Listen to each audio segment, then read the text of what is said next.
2026 বিশ্বকাপও খেলতে চান মেসি। এখনো নিশ্চিতভাবে জানানো হয় নাই যে মেসি বিদায় নিন। তাহলে কেন এত আয়োজন? কেন মেসি কাঁদলেন এবং পুরা বিশ্বকে কাঁদালেন? আর বললেন কেন আমার এই ঘরের মাঠে এটাই শেষ খেলা? সবকিছুই জানিয়ে দেব রিপোর্টে। কিছুদিন আগেই তার ইনস্টাগ্রামে পোস্ট করেছিলেন, আমি শেষ খেলতে যাচ্ছি নিজের ঘরের মাটিতে। সেই পোস্টটা শুনে পুরা বিশ্ব অবাক হলো। সবাই বলল মেসি তো 2026 বিশ্বকাপও খেলতে চান, তাহলে কেন বিদায় নিতে যাচ্ছে? এই জুড়েই কেউ কেউ বলছে বিদায় নেবে না, আবার কেউ কেউ বলছে বিদায় নিবে। তারপরে 5 সেপ্টেম্বর আর্জেন্টিনা মাঠে নেমেছিল।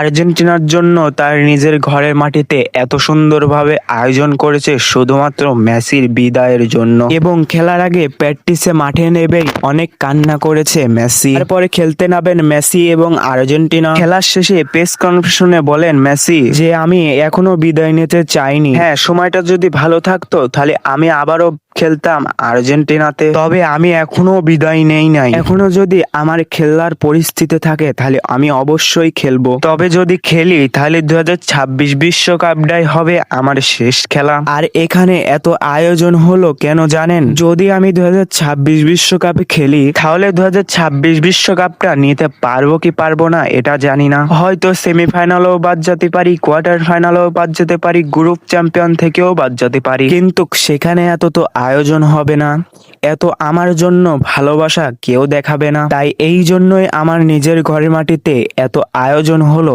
আর এই শেষ খেলা আমাদের নিজের ঘরের মাটিতে, আর কখনোই এই নিজের ঘরের মাটিতে নামবো না। আর আমি যদি খেলিও তাহলে সামনের আরেকটা ম্যাচ রয়েছে, সেখানে আমি খেলতে পারবো না, কারণ আমার ক্লাবের গুরুত্বপূর্ণ কিছু ম্যাচ রয়েছে, ওখানেই ব্যস্ত থাকবো। তাই এই সামনের একটা ম্যাচটি খেলতে পারবো না। তবে সামনে কয়েকটি ম্যাচ রয়েছে, সেখানে হয়তো দেখতে পারো। আর সেখানে যদি আমাকে না পাও তাহলে মনে করবা আমি চিরতর আর্জেন্টিনা থেকে বিদায় নিয়েছি। এই বলেই তার নিজের কথাটা শেষ করলেন লিওনেল মেসি। বন্ধুরা, এখন খালি দেখার বিষয় সামনের ম্যাচে কি আমরা মেসিকে দেখতে পারবো, নাকি চিরতর আর্জেন্টিনা থেকে বিদায় নিল মেসি।